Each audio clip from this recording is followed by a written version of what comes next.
এখন আমাদের যে ম্যাটটা দেওয়া আছে যে calculate the BSP of four cylinder two stroke engine cycle engine of 12 × 15 centimetre, the mean effective pressure is 7.9 kg বা centimetre square, the number of explosions per minute is 680, the mechanical efficiency 77%। এখন আমাদের শব্দ আছে বলছে কি বিএসপিটা বের করো, তো বিএসপি বের করতে হলে এইচপি বের করে জাস্ট মেকানিক্যাল এফিসিয়েন্সিটা গুণ।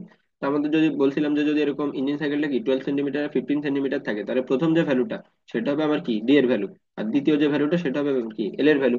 এখন ডি এর ভ্যালুটা এখানে কত দেওয়া আছে 12 সেন্টিমিটার, সেটা সেন্টিমিটারেই থাকবে। আর এল এর ভ্যালুটা আমার কত 15 সেন্টিমিটার। এখন আমরা তো এল এর ভ্যালুটা সবসময় কি মিটারে কনভার্ট করে নিব। 100 দ্বারা ভাগ, 100 দ্বারা ভাগ করলে কত 0.15 মিটার। পি এর ভ্যালুটা কত দেওয়া আছে 7.9 KG centimetre square.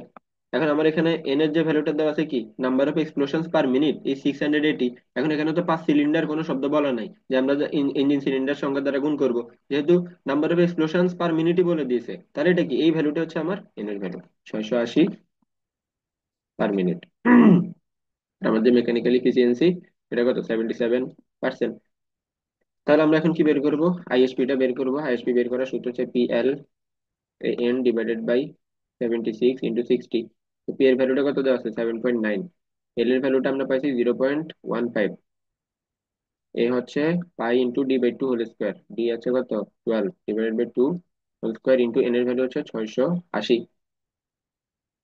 Divided by 76 × 60। তখন আমাদের আইএসপি ভ্যালুটা আসে 19.97 হর্স পাওয়ার। এখন আমাদের কিন্তু বিএসপিটা বের করতে হবে। বিএসপি বের করার জন্য সিস্টেম হচ্ছে কি আইএসপির সাথে